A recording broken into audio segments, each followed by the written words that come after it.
please join me in welcoming Pete Muller to the stage.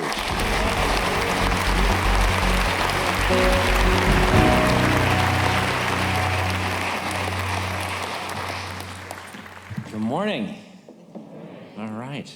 I thought I would tell a little bit about my story and how this all came to be. I had built a really successful business that I was very passionate about, but I achieved my dream and I was unhappy.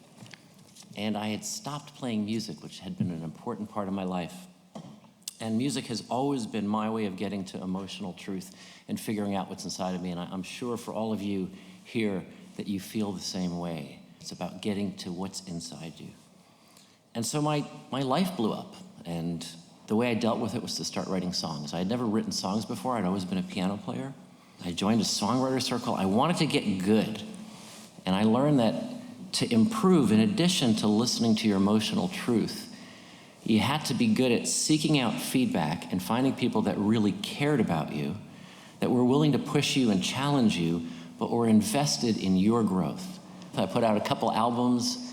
I went back to the business, but did music at the same time. And then around 2014, when I put out my third record, my producer at the time, a man named Rick DePaffy, who is no longer with us, came up with this idea. And he said, you know, Avatar, which is what Power Station was called for 20 years, he said, Avatar is going to be sold and they're going to make it into condos.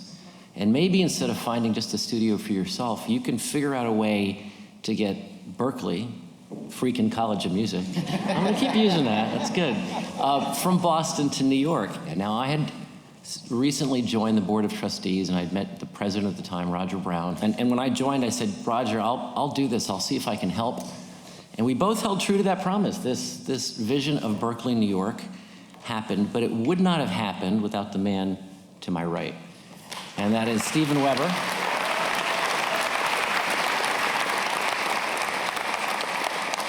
And I want to spend a little time talking about how amazing Steven is.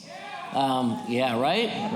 And you guys all know this, maybe the parents don't as well, but I went to Roger and I said, I have some resources, I have the vision, but I don't have the time to run this, and we need somebody who's passionate, who can do the impossible, because this is going to be impossible.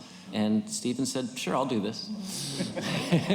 And what I watched him do the entire time, every time a frustration happened or a stress happened, he just took a breath and brought the best attitude. How can we solve this problem and how can we go forward? And I think for those of you who've got to see Steven and see this in action, it's something that will help you so much in life, having that amazing, amazing attitude. So very, very grateful to Steven. This place would not be here without him, and it's amazing to see this dream and what's been created. Yeah. And to the graduates, you all have dreams. You're aspiring to do something great. I hope you are, otherwise why did you get a master's degree? And that definition is yours. You know what you want to do, and part of that is growing. And a friend of mine came up with an expression that I really like, which is, having grown is absolutely wonderful. Growing is painful. because it means changing the way you look at the world, changing some things about you that you've been doing that will allow you to take the next step. So it warms my heart. I was thrilled that Steven asked me to give a few words to actually celebrate the first class that's graduating from Berklee, New York City.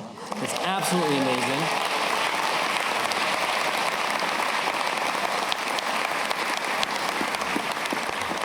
And on behalf of all the trustees, I wish you great luck. Stay true to yourself, keep growing, and try to go through life with an attitude as close to Steven Weber's as you can. Congratulations.